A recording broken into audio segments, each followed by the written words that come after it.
প্রিয় দর্শক, আশা করি ভালো আছেন। আজকে আমরা একটা কেস নিয়ে আলোচনা করতেছি। আমাদের রোগী হচ্ছেন তৃপ্তি দাস।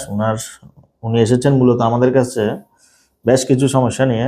তার মধ্যে একটা সমস্যা হচ্ছে ওনার ঘাড় ব্যথা, আরেকটা হচ্ছে কোমর ব্যথা, এবং আরেকটা সমস্যা উনি যেটা নিয়ে এসেছেন সেটা হচ্ছে ওনার দোনো পায়ে অবশ এবং পায়ে উনি স্রোত পাচ্ছেন না।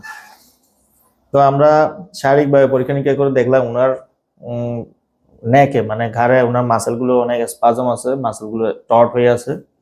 তো এটা আমরা কিছু ওষুধ দিয়েছি, পাশাপাশি ব্যাকেও কোমরেও কিছু সমস্যা পাওয়া গেছে।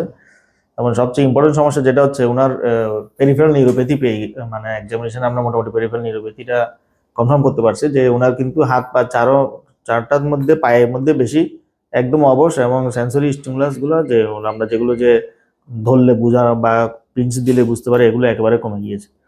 তো আমরা প্রাথমিকভাবে কিছু ওষুধ দিয়েছি এবং কিছু ব্যায়ামও দিয়েছি, এক্সারসাইজ দিয়েছি। এগুলো করলে আশা করি ওনার যে ব্যথাগুলো এগুলো কমে আসবে, এবং ব্যায়াম কন্টিনিউ করলে আশা করি এগুলো কমে আসবে, এবং ভবিষ্যতে আমরা ওনার ফলো আপে আমরা দেখবো এটার রিকভারিটা কতটুকু।